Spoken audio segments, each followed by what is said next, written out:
Assalamualaikum warahmatullahi wabarakatuh. Berjumpa lagi di channel saya Ustadz Edi, yang mana pada kesempatan kali ini saya akan menjelaskan kitab Fathul Mu'in bab sholat. Oke teman-teman, kita langsung lanjut ke pembacaannya. Bismillahirrahmanirrahim. Babus sholati, bab sholat. Ya syara'an aqwalun wa af'alun mahsusatun muftatahatun bitakbiri muhtatamatun bitaslimi wa sumiyat bidzalika listimaliya ala sholati lughatan wa hiya du'a'u wal mafrudatu wal ayniyatu hamsun fi kulli yawmin wa laylatin ma'lumatun minad dini bid darurati fa yakfuru jahiduha ولم تجتمع هذه الخمس لغير نبينا محمد وفرضت ليلة الإسراء بعد نبوة والعشر بعشر سنين وثلاثة أشهر ليلة 27 من رجب ولم تجب سبع يوم تلك الليلة لعدم العلم بكيفيتها. Salat menurut syara adalah ucapan dan perbuatan yang ditentukan, yang dibuka dengan takbiratul ihram dan ditutup dengan salam. Salat dinamakan demikian karena mencangkupnya salat terhadap salat secara bahasa, yakni bermakna doa. Salat yang difardukan secara individual berjumlah 5 waktu setiap hari dan malam yang telah diketahui dari agama secara pasti. Maka dihukumi kafir bagi orang yang menentangnya, yaitu orang yang meninggalkan sholat tersebut dihukumi kafir. Sholat 5 waktu tidak terkumpul selain pada Nabi kita Muhammad SAW. Sholat 5 waktu difardukan pada malam Isra setelah 10 tahun kenabian lebih 3 bulan. Tepatnya terjadi pada malam 27 bulan Rajab. Sholat subuh dari malam itu tidak diwajibkan sebab belum mengetahui tata caranya.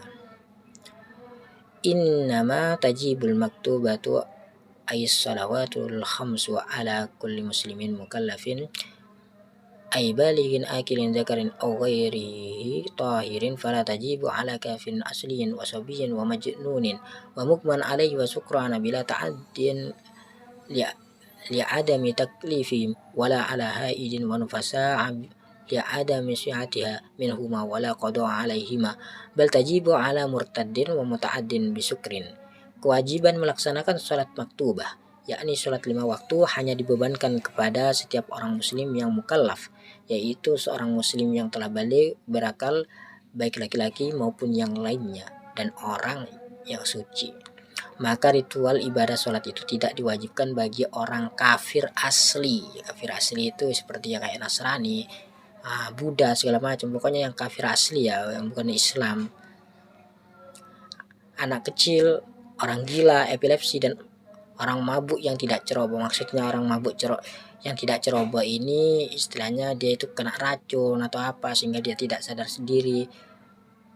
Itu namanya orang mabuk yang tidak ceroboh, itu tidak diwajibkan juga karena tidak ada tanggungan bagi mereka, gak ada tanggungan bagi mereka. Dan juga tidak wajib seorang wanita yang haid dan nifas sebab tidak sah sholat dari mereka berdua. Kenapa kalau tidak sah? Ya karena tadi itu mereka haid dan nifas, yaitu tidak suci, maka tidak diwajibkan. Tidak ada kewajiban mengganti sholat yang ditinggalkan atas mereka berdua. Jadi orang yang haid dan nifas tidak diwajibkan untuk mengganti sholatnya atau mengqadai sholatnya tersebut. Namun sholat hukumnya wajib bagi orang yang murtad. Yang murtad ya istilahnya orang Islam tapi melakukan hal yang bisa menyebabkan murtad, itu diwajibkan mengganti atau mengqadai. Dan orang yang ceroboh dalam hilangnya akal sebab mabuk. Kalau orang ceroboh dalam hilang akal sebab mabuk, ya seperti contoh mabuk-mabukan, pakai ganja atau segala macam yang bisa menyebabkan mabuk dan hilangnya akal, itu tetap diwajibkan mengqadha sholatnya. Wa yuqtalu ayil muslimul mukallafu tahiru haddan bidarbi unuki in akhraja ayil maktubata amidan an waqti jam'in laha in kana kasalan ma itiqadi wujubiha. In lam yatub ba'da al-istitabati wa alanat bil istitabati la yatmanu man qatalahu qabla taubati lakinnahu ya'sam wa yuqtalu kufran. In taraka jahidan wujuba fala yusir wa la yusalla alaihi. Seorang muslim mukallaf yang suci dibunuh dengan memenggal kepalanya sebagai hukuman ketika dia mengeluarkan waktu sholat yang telah diwajibkan secara sengaja dari waktu yang dapat digunakan menjamak. Dari waktu yang dapat digunakan menjamak sholat fardu tersebut, jika ia merasa malas yang disertai dengan keyakinan terhadap kewajibannya, kalau ia tidak bertaubat setelah disuruh, jika mengikuti pendapat yang menghukumi sunnah menyuruh orang yang meninggalkan sholat untuk taubat, maka tidak wajib menggantinya, rugi bagi orang yang membunuhnya. Jadi gini, jika mengikuti pendapat yang menghukumi sunnah menyuruh orang yang meninggalkan sholat untuk taubat, maksudnya ketika ada orang yang meninggalkan sholat dan kita menyuruh untuk taubat, maka tidak wajib mengganti rugi bagi orang yang membunuhnya. Ketika orang itu meninggalkan sholat dan itu ketika dibunuh dengan seorang yang sudah menasihatinya, menyuruhnya, tapi gak mau, tetap aja dia meninggalkan dan akhirnya dibunuh karena dia sudah meninggalkan sholat. Sebelum itu tidak diwajibkan untuk mengganti rugi sebelum ia taubat, namun hukumnya berdosa. Tapi hukumnya berdosa kalau yang membunuh itu ini sebelum dia hukum taubat, namun hukumnya berdosa bagi orang yang membunuh, tapi tidak wajib mengganti rugi dan dibunuh dengan status kafir. Dan yang dibunuh tadi itu orang yang meninggalkan sholat tadi itu hukumnya statusnya kafir apabila ia meninggalkan sholat sebab menentang kewajibannya, maka ia tidak boleh dimandikan dan disolati. Saking wajibnya sholat ini, saking pentingnya sholat, sampai-sampai orang yang dibunuh dengan orang yang menasihatin tadi itu dihukumi kafir, yang mati tadi itu, yang orang yang meninggalkan, sehingga sampai-sampai tidak boleh dimandikan dan disolati. Wa yubadiru man marra bi fa'itin wujuban in fataba bila udrin fayalzamuhul qada'u fawran. Qala Syekhuna Ahmad bin Hajar rahimahullahu ta'ala walladhi yadhkuru annahu yalzamu sarfu jami' zamanihi liqada'i ma adama yahtaju li sarfihi fima la budda minhu wa annahu yahrumu alaihi tatawwu'u wa yubadiru bihi nadban in fata bi udrin kanawmin lam yata'adda bihi wa nisyani kadzalika. Bersegera melaksanakan sholat yang ditinggalkan oleh orang telah disebutkan hukumnya adalah wajib. Jadi gini, bersegera melaksanakan sholat yang ditinggalkan yang telah disebutkan hukumnya adalah wajib. Contoh, kita meninggalkan sholat, itu disuruh menyegerakan untuk melaksanakan sholat tersebut, yaitu mengqadha maksudnya. Jika sholat tersebut ditinggal dengan tanpa udzur ini ya, jika sholat tersebut ditinggal tanpa uzur, maka itu diwajibkan bersegera kita untuk mengqadhanya.